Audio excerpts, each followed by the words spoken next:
Magandang araw mga kamarites. Ayan nga, masama na naman nga ang panahon dito sa amin. Kaya kahit masama ang panahon mga kamarites, ayan nga, pumasok pa rin ang mga marites nyo.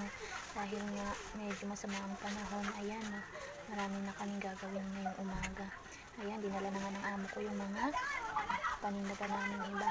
At dahil nga, tingnan nyo kung mapapansin nyo, medyo kulimlim na nga gawa ng uulan na naman.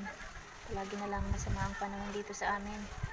Bibihira lang umaraw, gawa ng sa shoreline daw yan, sabi sa balita. Palagi na lang yung shoreline yan, hindi na mawala-wala at hindi na nga makapagpatuyo ng labahin. At sobrang lakas na ng hangin mga kamarites, nililipad na nga yung mga bubong-bubong namin. Ay naku, hindi na mawala ang ulan.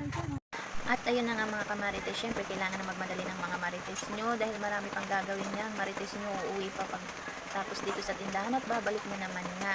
Ayan lang ang ginagawa ng mga marites nyo sa araw-araw. Ayan, nagtutulong-tulong na nga kami para nga matapos kami. Ayan, tinutulungan na din kami ng dalawang batang yan para matapos na nga kami ng mama niya. Gawa na, ayan, marami na nga bumibili mga estudyante, gawa ng marami nang pumapasok. Kaya hindi na kami matapos-tapos sa ginagawa namin dahil ayan, meron na kasing bumibili. Marami nang bumibili kaya medyo natatagal lang kami matapos sa mga ginagawa namin at paglalagay ng mga paninda sa istante.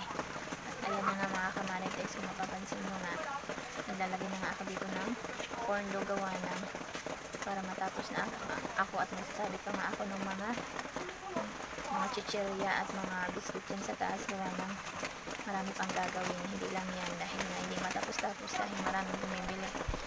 Ayun, kung mapapansin nyo nga mga kamarites, medyo madami-dami na rin mga tao ngayon. Ayun, doon lang muna.